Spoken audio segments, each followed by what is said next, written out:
Shri Venkateswara gold తాకట్టులో ఉన్న మీ బంగారాన్ని విడిపించి కొనబడును.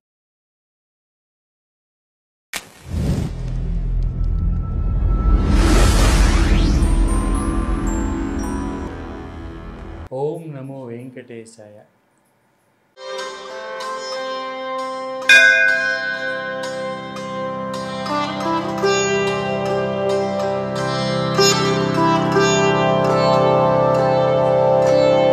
నిద్రించి పాల జలనిధి వలిని ఒద్దిక శ్రీరమణునికి ఒత్తరే పాదములు. నిద్రించి పాల జలనిధి వలనే ఒద్దిక శ్రీరమణునికి ఒత్తరే పాదములు. ఉయ్యాల జంబాల ఉయ్యాల జంబాల. వేగుదాగా చిత్తగించి విద్యలనాదరించి బాగుగా కృపారసము పంచి పంచి. వేగుదాకా చిత్తగించి విద్యలనారగించి బాగుగా కృపారసము పంచి పంచి.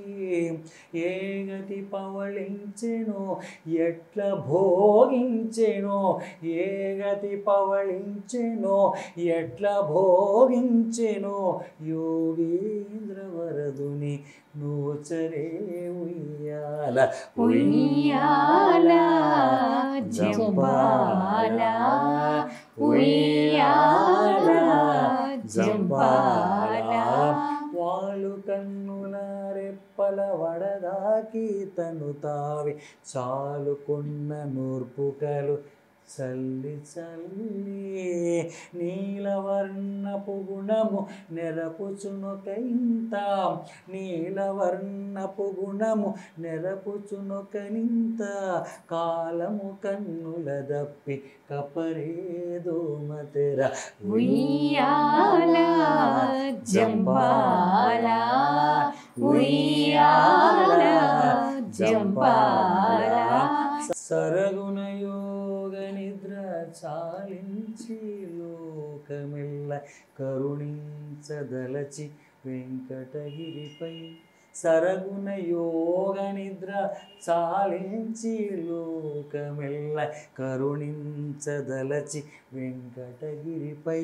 అరుదుగ సకలాలోకరాజుడాయమించి, అరుదుగ సకలాలోకరాజుడాయమించి. విరివి నాలు వట్టాలు విసరరే సతులు. ఉయ్యాల జంపాల ఉయ్యాల జంపాల. నిద్రించి పాల జలనిధి వలనే ఒద్దిక శ్రీరమణునికి ఒత్తరే పాదములు. ఉయ్యాల జంపాల ఉయ్యాల జంపాల.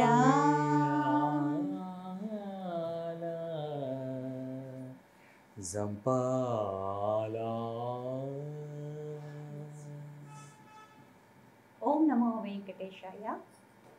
భగవానుని యొక్క దివ్య పాదార విందములను స్పృశించాలి అనే కోరిక ప్రతి భక్తునికి ఉంటుంది. మరి అటువంటి పాదాలను ఎలా స్పృశించాలయ్యా అంటే, పరమాత్ముడు ఏకాంత సేవలో శ్రీదేవి భూదేవితో కలిసి వైభోగాన్ని అనుభవిస్తూ ఉంటాడు యోగీంద్రునిగా.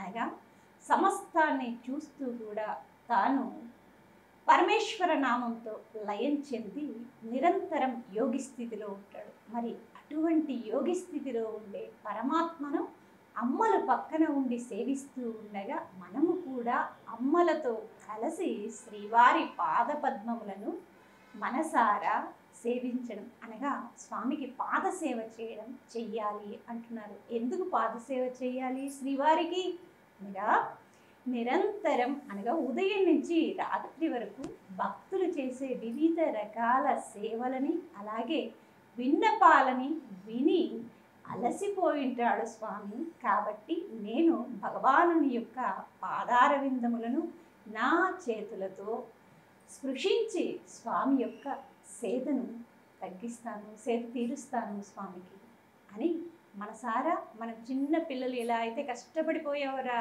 నీకు నేను పాదాలు ఒత్తుతాను అని ఒత్తి వారిని ఆనంద పెడతామో అలాగే భగవానుని కూడా ఆనంద పెట్టాలి అని అన్నమాచార్యుల వారు పాల జన్మలో ఉండేటటువంటి పరమాత్మ యొక్క పాదార విందములను మనకు దర్శనం చేయిస్తూ ఉన్నారు. ఓం నమో వెంకటేశాయ.